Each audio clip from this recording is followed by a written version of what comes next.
മറ്റു വാർത്തകളിലേക്ക് ടി.പി. ചന്ദ്രശേഖരൻ വധക്കേസ് പ്രതി ജ്യോതി ബാബുവിന് എളുപ്പത്തിൽ ജാമ്യം നൽകാനാകില്ലെന്ന് സുപ്രീം കോടതി.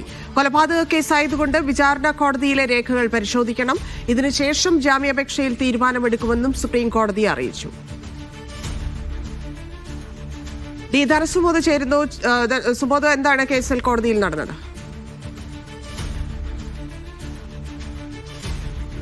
ധന്യ, ഇന്ന് ഈ ജ്യോതി ബാബുവിൻ്റെ ജാമ്യാപേക്ഷ പരിഗണിച്ചപ്പോൾ നാടകീയമായ രംഗങ്ങളാണ് സുപ്രീം കോടതിയിൽ നടന്നത്.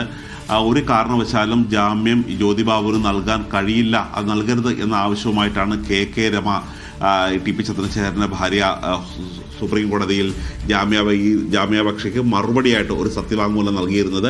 ഇതുകൂടി ഇന്ന് സുപ്രീം കോടതി പരിഗണിച്ചിരുന്നു. കാര്യം കഴിഞ്ഞ ആഴ്ച സുപ്രീം കോടതി പരിഗണിച്ചിരുന്നപ്പോൾ കെ രമയുടെ അഭിഭാഷകൻ പ്രത്യേകം ചൂണ്ടിക്കാട്ടിച്ചിരുന്നു ഈ ജാമ്യ ഹർജിയെ സർക്കാർ അഭിഭാഷകൻ എതിർക്കുന്നില്ല എന്നുള്ളൊരു കാര്യം. എന്നാൽ സുപ്രീം കോടതി തന്നെ അന്ന് പറഞ്ഞതാണ് അത് പ്രത്യേകിച്ച് എതിർക്കേണ്ട കാര്യമില്ല, സർക്കാരിനെ എതിർക്കാൻ നിർബന്ധിക്കേണ്ട കാര്യമില്ല എന്നുള്ള കാര്യം. പക്ഷേ ഇന്ന് ഒരു കെ രമയുടെ വിശദമായ സത്യവാങ്മൂലം വായിച്ച ശേഷം വളരെ ഒരു കെ രമയുടെ വാദത്തോട് ചേർന്ന് നിൽക്കുന്ന ഒരു നടപടി തന്നെയാണ് സുപ്രീം കോടതിയുടെ ഭാഗത്തുനിന്നുണ്ടായത്. ഈ മുഴുവൻ രേഖകളും സമർപ്പിക്കാതെ, ഈ രേഖകളും പരിശോധിക്കാതെ ഉടൻ ജാമ്യം നൽകാനാവില്ല എന്നുള്ളൊരു തീരുമാനം തന്നെയാണ് പറഞ്ഞത്. പക്ഷേ ആ സമയത്ത് കെ രമയുടെ അഭിഭാഷകൻ ചെയ്യുന്നത് ഗാലറിക്ക് വേണ്ടിയുള്ള ഒരു കളിയാണ് ഇപ്പോൾ കളിക്കുന്നത് എന്നുള്ള കാര്യമാണ് പറഞ്ഞത്. പക്ഷേ ഇതിനെ എതിർത്തുകൊണ്ട് കെ രമയുടെ അഭിഭാഷകനും രംഗത്തിറങ്ങി. അങ്ങനെ രണ്ട് അഭിഭാഷകർ തമ്മിൽ വലിയ വാഗ്വാദം സുപ്രീം കോടതിയിൽ തന്നെ ഉണ്ടായി.